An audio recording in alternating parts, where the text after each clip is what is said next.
Assalamualaikum warahmatullahi wabarakatuh. Jumpa kembali bersama channel kami Adi Reaction Official. Apa kabar teman-teman semua? Semoga teman-teman hingga saat ini masih selalu diberikan kesehatan oleh Allah Subhanahu wa Ta'ala dimanapun teman-teman berada. Dan terima kasih ya kami ucapkan yang telah subscribe channel kami. Semoga mampu menambah semangat kami dalam menampilkan konten-konten yang insya Allah selalu bermanfaat untuk umat Islam dan juga bangsa Indonesia. Dan pada kesempatan kali ini saya ingin sedikit mengulas atau bereaksi ya. Ada yang mengatakan ya dalam salah satu penilai ya, kenapa negara Islam yang mayoritas umat Islam itu banyak malah melakukan tindakan korupsi teman-teman ya. Nah di sini saya ingin meluruskan bahwa narasi seperti itu secara apple to apple tidak seimbang teman-teman ya. Kita bisa ingat pada masa lalu ya ketika ada yang mengatakan statement pilih mana ya, seorang non muslim yang tidak korupsi atau pilih seorang muslim tapi melakukan tindakan korupsi. Ini kan apple to apple tidak seimbang teman-teman ya, komparasinya tidak seimbang dan cenderung menyesatkan masyarakat ya.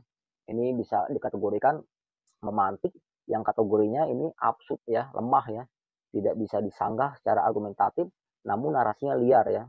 Nah apabila kita menyimpulkan bahaya teman-teman tuh ya, nanti kalimat itu yang salah kita bisa cari pembenarannya tuh.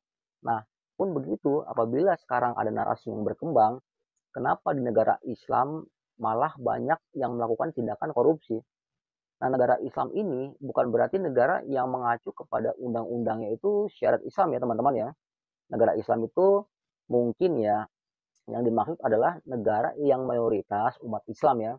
Ada Arab Saudi, ada Sudan, ada Afghanistan ya, ada Malaysia, pun ada Indonesia di situ ya, ada Turki dan sebagainya.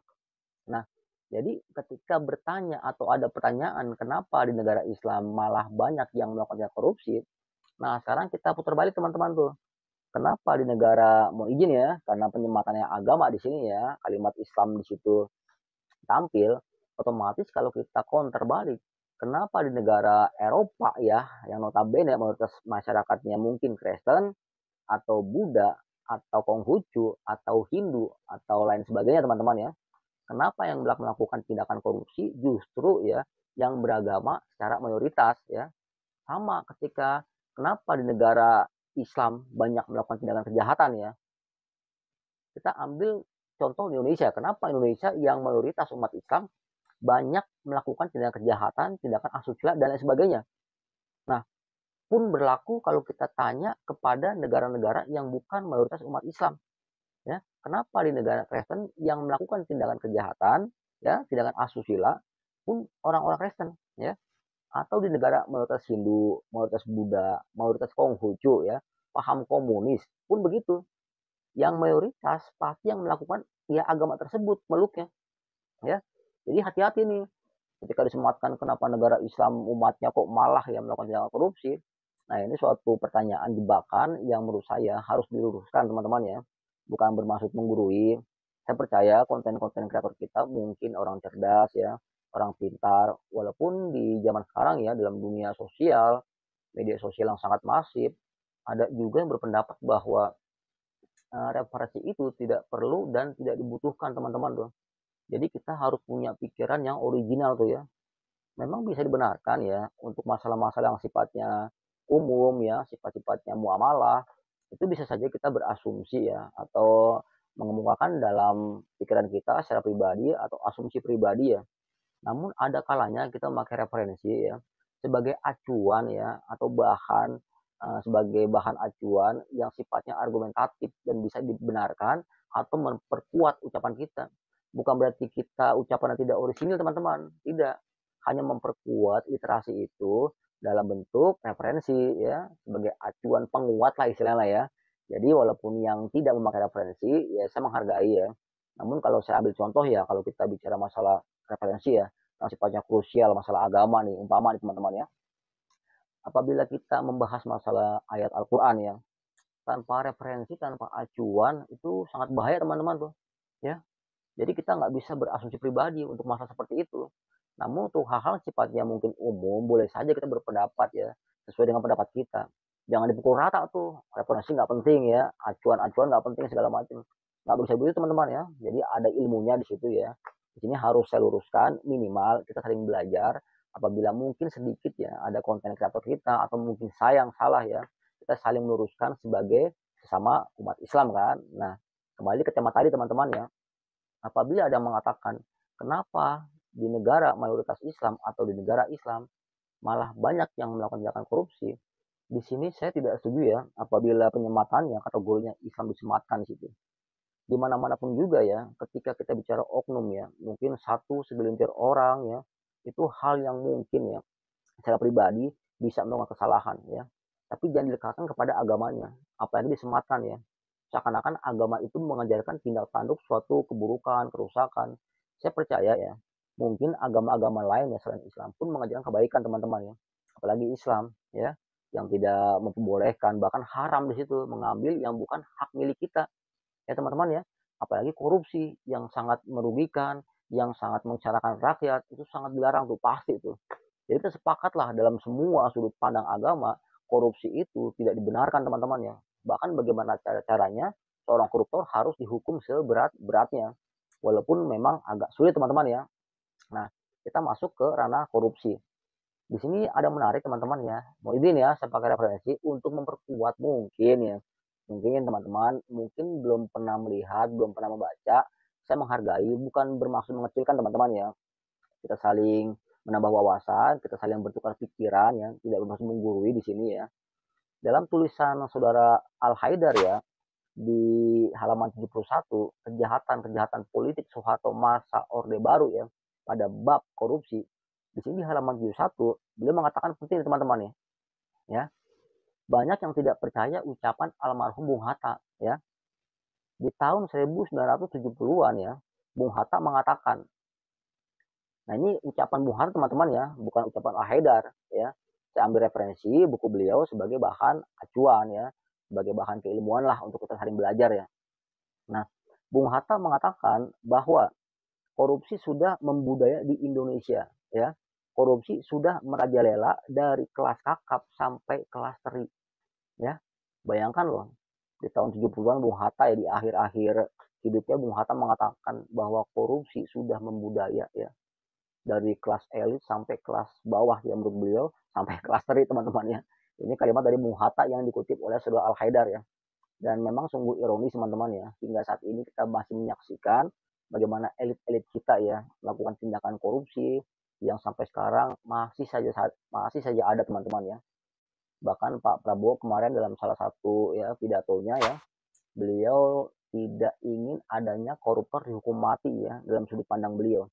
Walaupun masyarakat ya mungkin ya nggak semuanya atau sebagian ya, pun saya termasuk yang setuju teman-teman ya, apabila koruptor memang sebaiknya dihukum mati ya, untuk agar ada efek jerah ya bagi calon-calon koruptor baru, karena memang sangat menyengsarakan rakyat teman-teman ya. Jadi koruptor itu benar-benar harus diprioritaskan hukumannya dengan level setinggi-tingginya dan seberat-beratnya ya. Jadi jangan dianggap koruptor itu kejahatan yang biasa, itu kejahatan yang sangat luar biasa. Kita sepakat untuk itu, namun saya pun menghargai Pak Prabowo ya, apabila beliau tidak menghukum mati koruptor ya dalam sudut pandang beliau, karena memang bisa menjadi blunder juga nih kalau secara politik teman-teman ya.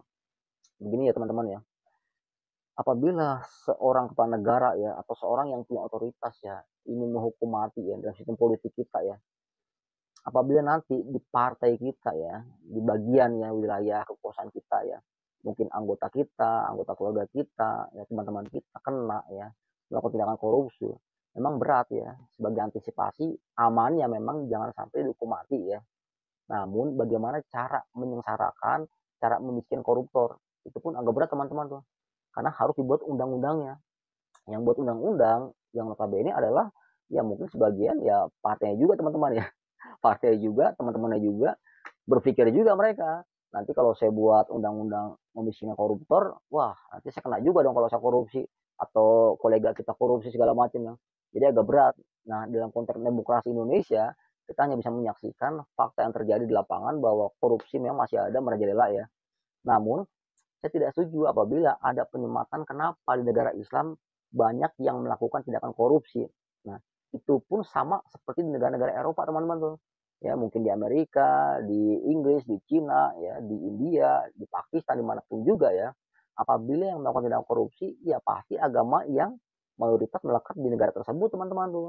Ya, kalau kita menyematkan agama Islam mungkin ya secara tendensius seakan-akan umat Islam itu yang melakukan tindakan korupsi. Ya, berarti di Amerika apabila ada yang korupsi, umat Islam dong yang melakukan korupsi ya. Di Cina pun begitu ya. Di India pun umat Islam. Kalau ada mungkin analisa seperti itu dan benar-benar dibuktikan ya secara akurat, kredibel, valid ya, mungkin kita bisa analisa lebih lanjut teman-teman ya. Namun apabila hanya dibuat narasi seakan-akan tendensius di sana ya, saya pun berhak meluruskan ya, bahwa kalimat seperti itu saya tidak bisa membenarkan ya, karena secara apple to apple tidak seimbang ya. Agama Islam itu agama yang mengajarkan kebaikan ya, sudah sepakat teman-teman ya, tapi sebagai seorang muslim ya, seorang muslim nggak mungkin ya, kita seorang muslim ya, kita penganut agama Islam ya, nggak mungkin ketika yang kita peluk itu ya kita pukul kan, nggak mungkin yang kita peluk itu kita sakiti, nggak mungkin. Pun begitu dengan agama kita, agama Islam, agama yang mulia, nggak mungkin kita beragama Islam namun kita menghancurkan Islam dari dalam, kan nggak mungkin teman-teman ya. Mungkin ada sudut pandang yang lain dari mungkin orientalis Islam ya, kita nggak tahu ya, karena memang tujuannya seperti itu ya kan, menjatuhkan Islam, meruntuhkan Islam dari dalam, walaupun notabene mereka agama Islam ya, beragama Islam maksud saya ya. Namun dalam konteks dunia sekarang ya, yang banyak sekali orang membuat ya video di-upload bahkan tanpa referensi, sehingga kata-katanya apabila orang tersebut sudah viral memang mudah teman-teman tuh ya, mudah diikuti, mudah diakses, kita tidak melihat ada kebenaran atau kesalahan segala macam ya, agak sulit karena tidak menampilkan sumber referensi ya, hanya analisa, hanya asumsi pribadi yang pintar berretorika ya, pintar berpendapat, pintar berargumentasi, sehingga khawatir ya yang bisa salah itu dibenarkan secara mayoritas oleh netizen atau pendukungnya tuh atau followernya tuh ya. Kenapa? Karena ini sensitif ketika kita menyematkan masalah agama Islam ya dengan korupsi ya. Nanti apple to apple tidak seimbang yang tadi saya sebutkan teman-teman tuh ya. Saya ingat dengan konten Ibu Hajah Irena Handono ya, mualaf senior yang sudah waktu saya muda tuh pernah lihat mereka, beliau ya di salah satu majalah Sabili ya. Jadi beliau diwawancara tuh dulu tuh. Ya, sampai sekarang beliau konsisten masih menjadi seorang muslimah ya.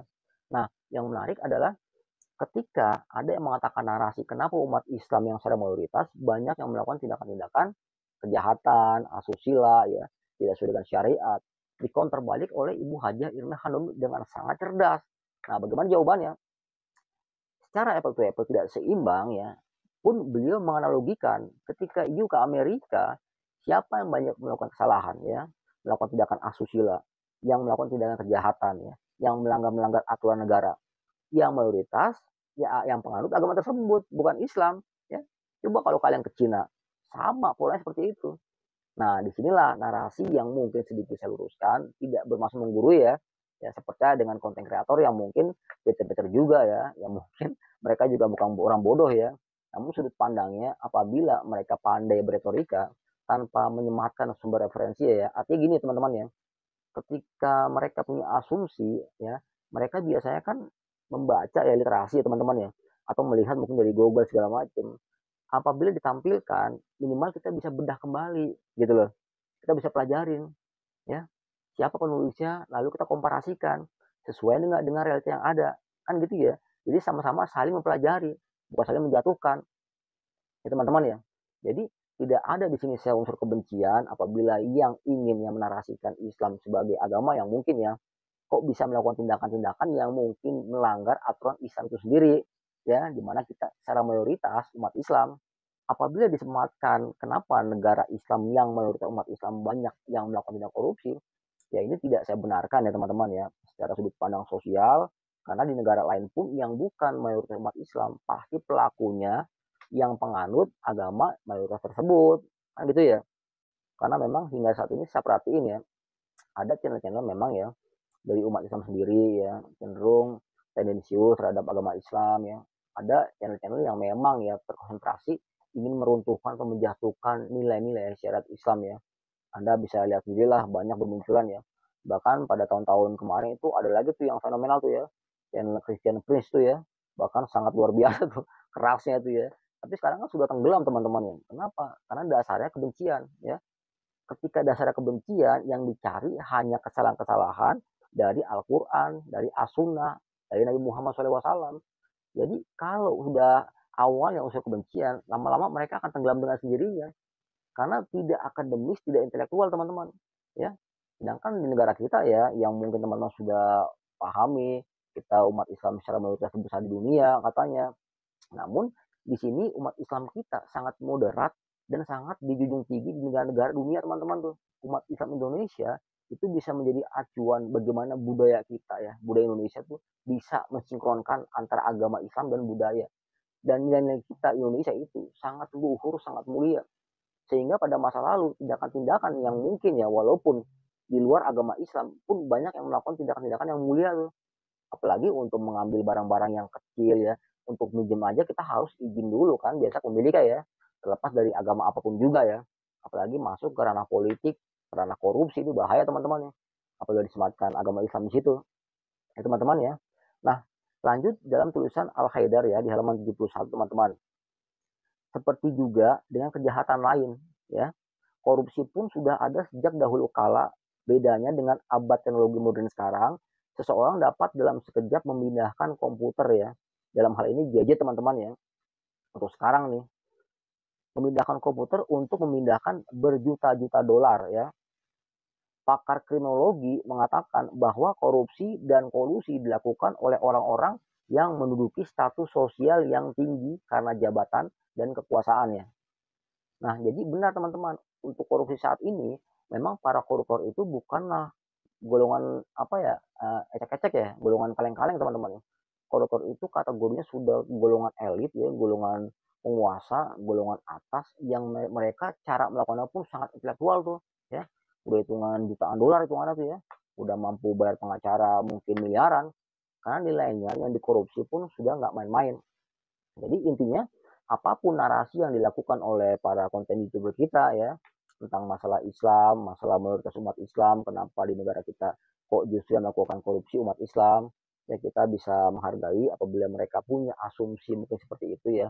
Namun saya hanya menyanggah, bukan bermaksud menggurui teman-teman yang mau izin ya, hanya meluruskan bahwa saya tidak setuju dengan kalimat seperti itu dan saya tetap yakin bahwa di negara lain yang bukan mayoritas umat Islam pun pelakunya pasti ya pengaruh dari agama mayoritas tersebut ya. Ini adil teman-teman, ini fair ya. Jadi disitulah saya bermaksud untuk bereaksi. Demikian teman-teman ya. Apabila ada kata-kata yang kurang berkenan, saya mohon maaf. Jumpa kembali pada channel kami berikutnya. Assalamualaikum warahmatullahi wabarakatuh.